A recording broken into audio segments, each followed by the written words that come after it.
A aula de hoje é sobre reino Plantae, então é o mundo das plantas. E o que vocês têm que saber é que todos os representantes do reino vegetal, eles são eucariontes, autótrofos e pluricelulares. O que significa? Eucariontes porque eles possuem núcleo, autótrofos porque eles produzem seu próprio alimento, eles são produtores na cadeia alimentar, e pluricelulares porque eles possuem mais de uma célula. E o ramo da biologia que estuda as plantas é chamado de botânica. As plantas, elas evoluíram a partir de algas verdes, né? Nós vimos na parte de protozoários sobre as algas. Então, as algas verdes são as ancestrais dos vegetais, das plantas. E como que a gente sabe disso? Pelas suposições, porque as algas verdes possuíam clorofila A e B, tinha parede celular composta de celulose, e tem um representante um dos primeiros grupos, né, de vegetais terrestres, são as hepáticas. As hepáticas, que é uma briófita, ela é muito semelhante à alga verde, porque ela possui um talo, assim como as algas. E esse talo tem a função de fixar a planta no substrato e absorver os nutrientes através dos rizóides, que é uma raiz mais simples, não tão evoluída. Eu não sei se vocês estão lembrados, mas o primeiro grupo vegetal que tem na Terra, né, são as briófitas. E as briófitas, elas já possuem estruturas semelhantes a caules e folhas, que são os cauloides e os filóides. A gente vai ver certinho. Mas essas plantas não têm vasos condutores, por isso que elas são tão pequenas, porque o transporte de nutrientes é lento, né? Acontece de célula a célula. Então, por isso que elas são pequenas e pouco desenvolvidas. O surgimento de vasos condutores foi assim crucial para o desenvolvimento das plantas de maior porte, que é o caso das pteridófitas. Então, com os vasos condutores, fica mais fácil o transporte de águas e sais minerais do solo e o transporte de seiva elaborada que foi produzida na fotossíntese. Então, as plantas conseguem se desenvolver melhor, que é o caso das pteridófitas, que é o primeiro grupo terrestre que desenvolveu vasos condutores. Então, para quem não lembra o que são esses vasos condutores, é o floema e o xilema. Então, aqui é o esqueminha de uma planta. O xilema, ele vai carregar água e sais minerais presentes no solo e através dos pelos radiculares que estão nas raízes, essa água e sais minerais serão transportados para todas as partes da planta. E o floema, ele vai transportar a seiva elaborada, né, que foi produzida na fotossíntese, para todos os outros órgãos da planta. Vai para outras folhas, vai para o caule, vai para as raízes. Então, esses são os vasos condutores. A formação de sementes nas plantas deu um ritmo a mais no processo evolutivo desses vegetais, originando então as gimnospermas. Então, as gimnospermas é o primeiro grupo que apresenta sementes. E aí, quando surgiu flores e frutos em angiospermas, aí de fato as plantas conquistaram o ambiente terrestre. Então, elas estão aí já super adaptadas e dominando o ambiente terrestre. Então, para as plantas de fato conquistar o ambiente terrestre, né, já que elas se originaram a partir de algas verdes ancestrais, elas tiveram que apresentar algumas características para permitir esse amplo, na verdade, a diversidade, a conquista, né, do ambiente terrestre. Então, quais características que tornaram então as plantas independentes do meio aquático e aptas a conquistar e se desenvolver no ambiente terrestre? Então, foi a redução de perda de água por evaporação. Então, como que elas fizeram isso? Com o surgimento da epiderme e da cutícula. Então, já que as plantas não precisam mais de água, são independentes de água, elas têm que ter epiderme e uma cutícula. A epiderme é a primeira camada de células aqui, para evitar que a planta perca muita água para o ambiente, e também uma cutícula, que ela pode ser de mucilagem, por exemplo, para evitar essa perda de água para o ambiente, através da transpiração. Outra característica, realização de trocas gasosas essenciais à fotossíntese e à respiração. Então, as plantas desenvolveram poros e câmeras aeríferas. Apareceram estômatos. Esses estômatos são responsáveis pelas trocas gasosas. Então, aqui tem a cutícula, a epiderme, e os estômatos estão inseridos na epiderme da folha dos vegetais. Tem algumas plantas que têm estômatos também no caule, mas é mais comum ter nas folhas, né?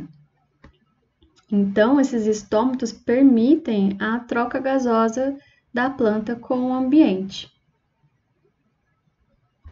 Dessa forma, os estômatos, por exemplo, se o índice de radiação solar está muito alto, essa planta não tem água disponível no solo. O que vai acontecer? Ela não pode perder água, né? Então, ela fecha ela não tem água suficiente no solo, né? Então, ela vai fechar os estômatos para evitar de perder água por transpiração. Então, esses estômatos, eles se abrem e fecham. Então, é um método da planta evitar de transpirar demais. Outra característica importante para a conquista do meio terrestre foi o desenvolvimento de rizóides e raízes. Lembrando, então, que rizóides estão presentes nas briófitas, que é o primeiro grupo de vegetais a se desenvolver, a conquistar o ambiente terrestre. Então, eles permitem a fixação e o apoio no substrato. O desenvolvimento de tecidos condutores, ou seja, vasos condutores. Então, esses vasos condutores, eles permitiram que as plantas consigam transportar substâncias, né, água, sais, nutrientes, e também o aparecimento da lignina. A lignina é uma substância que ela dá rigidez para a parede celular das células vegetais, né? E essa lignina, dando essa rigidez, permite que essas plantas tenham maior sustentação, que elas consigam se manter. Então, elas conseguem atingir alturas maiores, conseguem se desenvolver mais. Porque imagina só uma árvore, por exemplo. Imagina se as células dessa árvore não tivessem lignina para sustentar essa parede vegetal. A árvore não ia conseguir ser tão alta. Então, o aparecimento da lignina, que dá essa rigidez, permitiu isso. Então, os vasos condutores, além de conduzir água, sais e nutrientes, também servem de tecido de sustentação para as plantas. E adaptações reprodutivas. Agora, no meio terrestre, as plantas não são tão dependentes da água para a reprodução. As briófitas e as pteridófitas, nós vamos ver que elas ainda dependem da água, porque o gameta masculino, o anterídeo, precisa nadar, ele tem um flagelo e precisa nadar para fecundar o gameta feminino. Só que nas gimnospermas e nas angiospermas já é um pouquinho diferente. E o desenvolvimento do tubo polínico na angiospermas tornou as plantas muito independentes da água para reprodução.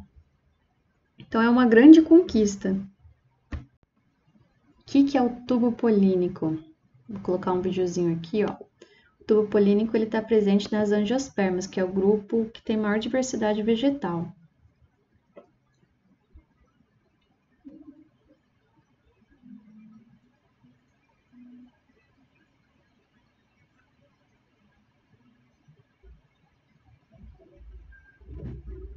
Então, esses amarelinhos são os grãos de pólen. Os grãos de pólen são produzidos na antera, que é a estrutura reprodutora masculina. Então, o grão de pólen, quando ele cai no estigma da flor feminina começa a desenvolver o tubo polínico. E dentro do tubo polínico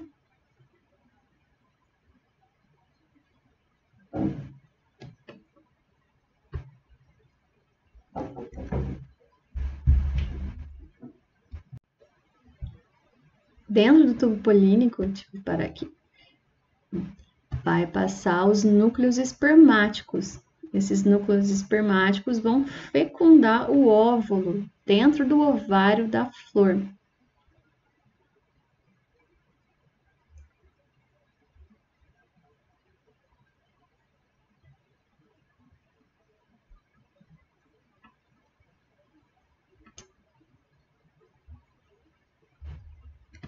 Doido, né? Então, o desenvolvimento do tubo polínico tornou a reprodução totalmente independente aí da água. Uma característica marcante dentro do reino vegetal, que difere eles das algas primitivas, é a meiose em todas as plantas terrestres, é que essa meiose ela é espórica, com alternância de gerações, ou seja, tem formação de esporos. E o esporo é muito importante para a conquista do meio terrestre, porque ele é resistente à dessecação. Então, um esporo pode cair num substrato e ficar esperando uma condição adequada para ele se desenvolver. Então, quando ele encontra uma condição adequada, ele começa a se desenvolver desenvolver o vegetal. E alternância de gerações, a gente vai falar disso. Ou seja, o vegetal vai ter uma fase em que ele vai ser haploide e uma outra fase que ele vai ser um indivíduo diploide, tá? É a alternância de gerações que nós vamos falar adiante. As plantas, elas são classificadas em dois grandes grupos, que são as criptógamas e as fanerógamas. As criptógamas são as plantas com órgãos reprodutores pouco evidentes, tá? Cripto significa escondido e gamai, gametas. Então, gametas ficam escondidos. As criptógamas são as briófitas e as pteridófitas, que são os dois primeiros grupos vegetais a se desenvolverem. E as fanerógamas são as plantas com órgãos de reprodução nitidamente visíveis. Então, você já consegue ver as estruturas reprodutivas, que é o caso das gimnospermas e angiospermas. Então, quem são as criptógamas? Como eu falei, as briófitas. As briófitas, elas são aquelas plantinhas, os musgos, que não possuem vasos condutores para o transporte de substâncias. Então, o transporte é de célula a célula muito lento. Então, são plantas de pequeno porte. As pteridófitas, os representantes famosos são as samambaias e avencas, são o primeiro grupo vegetal com vasos condutores, ok? Só que então, briófitas e pteridófitas são criptógamas porque possuem estruturas reprodutivas pouco evidentes, então ficam escondidas. As pteridófitas, elas são denominadas plantas vasculares ou traqueófitas. Já as briófitas são chamadas de avasculares, não tem vasos condutores. Ou atraqueófitas, porque elas não possuem esses tecidos, tá? Tecidos de tecido vascular. Então, aqui só um esqueminha. O grupo criptógama. Então, avascular são as briófitas e traqueófitas são as pteridófitas. As traqueófitas têm vasos condutores. As fanerógamas ou espermatófitas são plantas vasculares com sementes, tá? Então, esperma significa semente. Então, essas plantas, elas têm maior porte e possuem sementes. E elas são divididas em dois grupos, assim como as criptógamas. Então, o primeiro grupo aqui a apresentar sementes são as gimnospermas. São plantas com sementes, mas elas não possuem frutos. Porque frutos, essa característica, né? O fruto vai aparecer só lá na angiosperma, ok? E o que significa gimnospermas? Gimnos significa nu, esperma semente, então semente nu, semente desprotegida, porque o fruto ele envolve a semente, ele protege a semente. Aqui a semente está desprotegida. Então é a principal característica do grupo das gimnospermas. Aqui um exemplo é a araucária, tá? Ela tem bastante araucária na região sul do nosso país. Também os pinheiros. Eu falei para vocês que as fanerógamas têm órgãos reprodutivos visíveis, então se preparem que eu vou mostrar um das gimnospermas. Tcharam! Então aqui é as estruturas reprodutivas das gimnospermas. São as pinhas. Então tem a pinha masculina e a pinha feminina, ok? Dentro isso daqui, pessoal, cada parte dessa é uma folha modificada para reprodução. Então, tem uma semente em cada uma dessas partezinhas aqui que eu tô passando a setinha, tá? No caso da pinha feminina. As angiospermas, que é outro grupo das fanerógamas, né? Com órgão reprodutivo evidente, são plantas com sementes, frutos e flores. O que significa angiospermas? Angios significa urna, semente. Esperma é semente. Então, essas sementes estão protegidas aqui por uma urna, tá? Ângio, proteção. Então, tem fruto protegendo as sementes. E o que é o fruto? O fruto nada mais é que o ovário da flor que se desenvolveu. Então, houve a fecundação, desenvolveu a semente, desenvolve o ovário protegendo essa semente. Aqui um exemplo, uma mangueira, que está muito bonita por sinal. Para relembrar, então aqui tem uma florzinha. Então, caiu um grão de pólen aqui, desenvolveu um tubo polínico, os núcleos espermáticos desceram e fecundaram aqui os óvulos dentro do ovário. Formou uma semente. O desenvolvimento da semente desenvolve o ovário da flor e forma o fruto. Nesse caso aqui, eu não vou entrar em detalhes, mas é um pseudofruto, tá? Porque o que está se desenvolvendo aqui, que vai formar a maçã do lado de fora, por exemplo, é o receptáculo floral, tá? Então, a gente fala que é um pseudofruto, mas enfim. O fruto é o que envolve a semente, que seria, no caso da maçã, essa parte de dentro que você não come. Você come a parte do receptáculo que se desenvolveu aqui em volta, tá? Então, o fruto aqui é o meinho protegendo a semente. Então, a maçã é uma angiosperma, tá? A macieira faz da parte do grupo das angiospermas. Gostaria muito de compartilhar com vocês esse órgão reprodutor de uma angiosperma, que nada mais é que a flor do maracujá.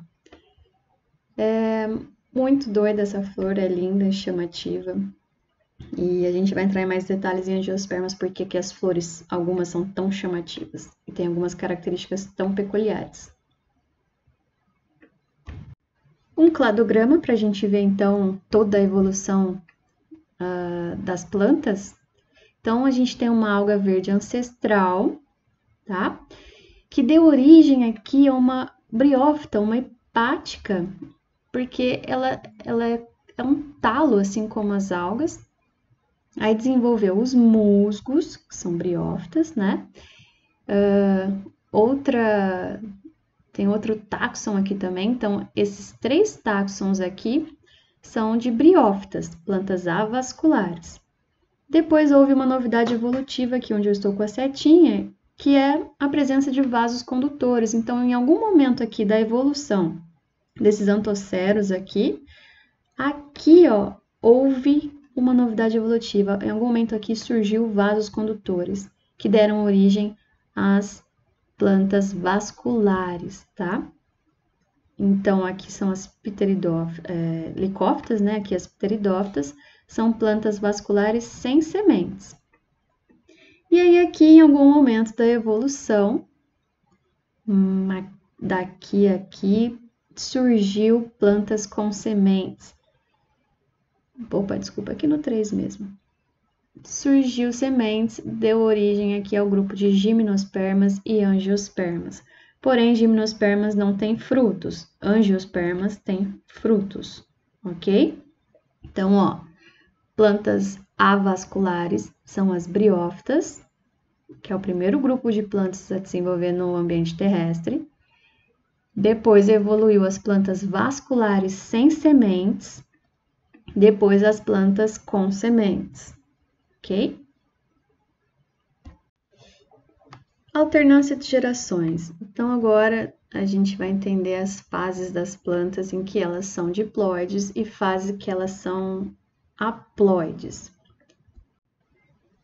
Na fase assexuada, é a fase que o indivíduo diploide, algumas células dele vai sofrer meiose, dando origem a esporos N, tá? Então, ó, um indivíduo diploide, ou seja, um indivíduo 2N, as células dele vai sofrer meiose, dando origem a esporos N, ok?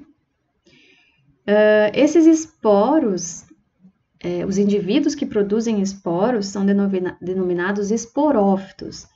Então, esses indivíduos esporófitos dão origem aos esporos. Esses esporos vão ser liberados no ambiente e quando ele encontra um local adequado, ele vai dar origem a indivíduos haploides. Então, os esporófitos são 2N. Então, as células deles vão sofrer meiose, dando origem a esporos N. O esporo N vai cair num substrato, se desenvolver, se for adequado, para as condições adequadas, vai sofrer mitoses e dar origem a um indivíduo N. Esse indivíduo N, ele vai produzir gametas N, tá? Então, se ele produz gametas, esse indivíduo chama gametófito, tá? Então, a gente entra aqui na fase sexuada. Esses gametófitos produzem gametas, os gametófitos são N, produzem gametas N. Lembra que os gametas, eles se encontram, então tem gameta feminino e masculino, eles se encontram e fecundam. Quando eles se fecundam, formam um zigotinho, um zigoto diploide, um zigoto 2N, porque veio um N do masculino, um N do feminino, formou um zigoto 2N, ok? Por mitoses sucessivas, esse zigotinho aí vai dar origem a um indivíduo diploide, ou seja, esse indivíduo diploide nada mais é que o esporófito. O esporófito é 2N. Aí o esporófito tem as células dele, vai sofrer meiose, dando origem a esporos, e começa todo o ciclo novamente. Então, isso se chama alternância de gerações. Tanto os esporos quanto os gametas são células haploides. Qual que é a diferença entre eles? Os esporos vão dar origem diretamente a novos indivíduos. Então, esses esporos sofrem mitoses, né, que são divisões celulares, para originar um indivíduo. Os gametas, eles vão se fundir, dando origem a um zigoto. Aí é um zigoto diploide, que vai dar origem a um novo indivíduo, ok? Então, preste atenção aqui nesse esquema para ficar mais fácil. Então, eu tenho um adulto haploide N, ou seja, esse adulto haploide N que eu estou me referindo é um gametófito. O gametófito produz gametas, então vai ter o gametófito que vai produzir gametas femininos e o gametófito que vai produzir gametas masculinos. Vai acontecer a fusão, né? Vai fecundar, formar um zigotinho 2N. Então, N com N forma um zigotinho 2N. Esse zigoto vai se desenvolver, se transformando num adulto diploide 2N. Quem é esse adulto diploide 2N? Um esporófito. Aí o esporófito, as suas células vai sofrer meiose, produzindo esporos. Esporos N. Lembra que a meiose é a divisão celular reducional? Vai reduzir a quantidade de cromossomos? E a mitose é equacional, é igual, tá? Então, aqui, ó, o adulto diploide, as células vão sofrer meiose, formando os esporos. Os esporos vão para o ambiente, quando encontra um substrato com as condições adequadas para ele se desenvolver, vai sofrer mitoses e desenvolver um lindo adulto haploide, que é o gametófito. Então, é um ciclo, ocorre uma alternância de gerações. Só que esse ciclo de alternância de gerações é diferente em cada grupo de plantas, tá? Porque em cada grupo, pode ser que o gametófito é a fase mais desenvolvida e no outro grupo de planta é o esporófito, que é mais predominante. Então, vamos ver como que acontece. Nas briófitas, o gametófito tem a fase mais desenvolvida. Então, quando você vê um musguinho, o que você está vendo ali provavelmente é o gametófito, tá? O esporófito, ele vai se desenvolver em cima do gametófito e esse esporófito aqui, ele vai depender do gametófito para se nutrir e ele vai produzir aqui os esporos, ok? Vou mostrar uma figura. Então, aqui é um musgo. Essa parte aqui do musgo, que a gente vê os filóides, que são essas folhinhas, é o gametófito, é a fase haploide. O esporófito vai se desenvolver em cima do gametófito. Aí o esporófito desenvolve e produz os esporos. Aí os esporos caem no ambiente, no substrato, e desenvolvem um novo gametófito, ok? Então, nas briófitas, o gametófito é a fase dominante.